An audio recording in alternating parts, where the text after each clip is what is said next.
While the first Resident Evil game is a defining moment for the survival horror genre, it's often the sequel that people think of, with its higher body count, larger maps, and a greater focus on action while staying scary. Resident Evil 2 is a beloved classic, so much so that we were blessed with an incredible remake in January of 2019. But before Capcom's critically lauded reimagined version, there was a game in the works from a group of dedicated fans known as Resident Evil 2 Unreal.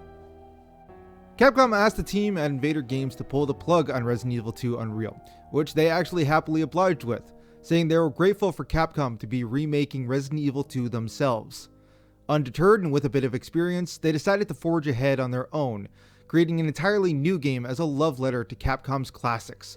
And it's from this that we get Daymare1998, easily one of the most ambitious horror fan creations ever made. Daymare places you in the shoes of three men. Agent Liev, the hard-ass veteran that spouts about his experiences on the battlefield.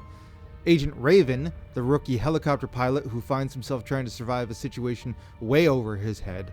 And Samuel Walker, the mentally unstable park ranger that seeks revenge on the monster that killed his wife. Over the course of the game, you'll switch back and forth between all three, each with unique missions and inventories, though in terms of gameplay, they're basically all the same. The story puts these three men in and around the town of Keen Sight, a small coastal town owned and largely operated by the insidious Hexacore Research and Development Company. After an accident in Hexacore's lab, a dangerous chemical is released which transforms the entire town into mindless zombies and other mutated creatures. Over the course of the game, you'll have to battle through forests, hospitals, sewers, the town itself, and finally Hexacore's secret labs, dealing with a seemingly endless horde of the undead. Like the Capcom franchise that inspired it, there's a decent focus on exploration and puzzle solving throughout Daymare. It's not just a mindless shooter, you'll need to bust out the pen and paper occasionally as you crack codes and find missing clues. Most of the puzzles are fairly self-explanatory, however there's at least a few that may have you reaching for a walkthrough, including a particularly strange puzzle at the beginning of the game involving writing out phrases in Greek.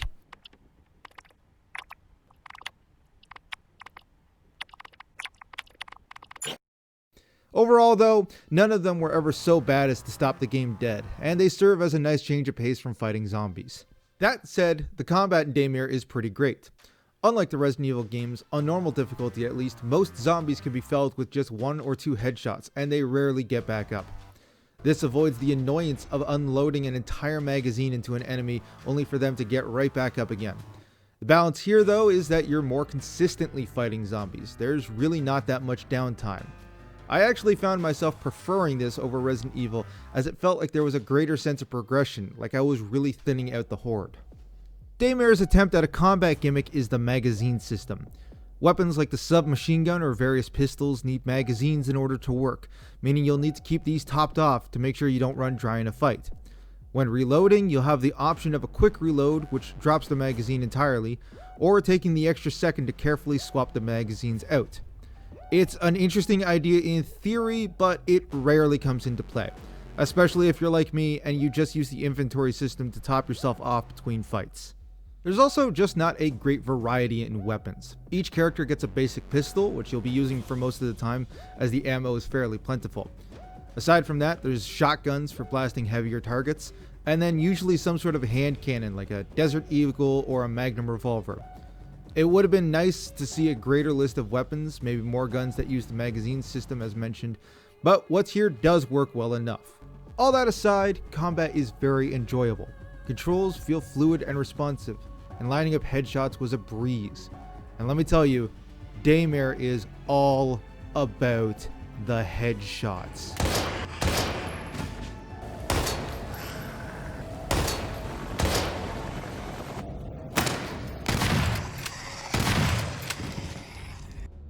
Aside from the basic zombie enemies, there's heavier targets like the giant mutants, spitters, or the occasional boss.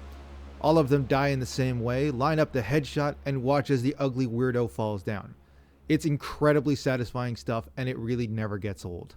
The one real dark spot here are the game's few bosses. I generally don't care for bosses in survival horror games, as I find they run counter to the genre's tenets of resource management and combat avoidance. But Daymare's are particularly nasty, be it the instant kill escape segments that just don't control very well, the bullet sponge slugfests that feel out of place, or the final boss which just throws in the towel and gives you unlimited shotgun ammo. They're terrible fights and easily serve as the worst moments in the entire game. The presentation of Daymare betrays its obvious indie, low-budget production. There are some impressive aspects, especially with regards to lighting, and the devs do a great job of making sure the game constantly has a spooky and dark atmosphere, always keeping you on your toes. Who is this?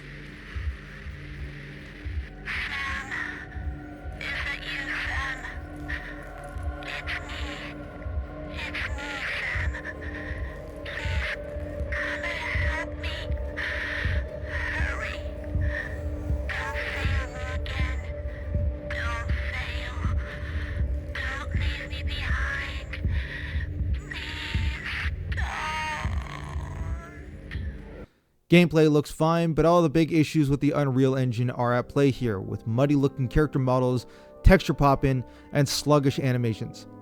It did at least run at a good consistent frame rate on my computer, which is usually a worry with Unreal Engine games, and while there's the occasional minor bug, the game never crashed or had any issues. And then there's the audio. In-game, the sound work is fine, weapons have a lot of punch to them, and the environmental work does a lot to reinforce the spooky atmosphere. Footsteps in particular are really heavy. But the voice work. Oh man, the voices.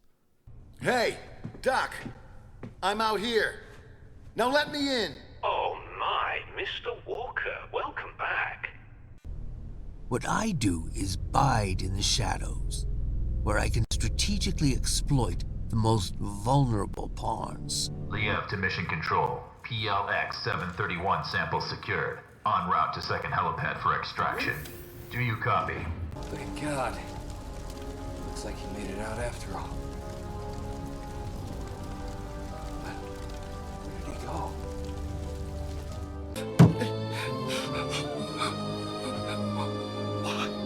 Why did I insist on taking him with me? This is all my fault. I'm so fucking stupid. The Resident Evil series has an infamous history of bizarre voice acting, and whether or not it was on purpose, Daymare certainly carries that on. The characters are all amateur and they're just giving it their best shot, especially the voice work for Samuel, but my god was this just funny. Every cutscene was like a nightmare, and often more horrifying than the terrors of the game itself. I'll give you more details then. Godspeed. All right, I'll do it. Fucking fruitcake. Finally is the game's soundtrack, composed by Alessandro Galdieri. It's an excellent mixture of strings, electronics, and moody ambience that does a great job of highlighting the horror. There are some real standout tracks here, and occasionally I found myself stopping just to listen.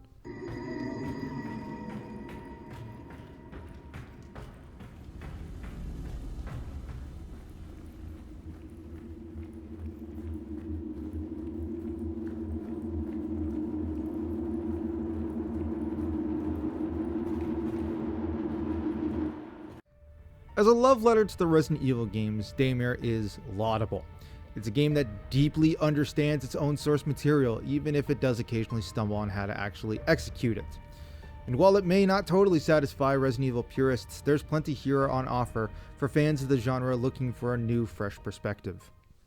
It only took 5 minutes and one incompetent play to twist my perfect game into an imperfect mess. Even so, Kay would have been proud of the fate we thrust upon keen sight. But I still had work to do, and players to silence. Now was my turn to make a move.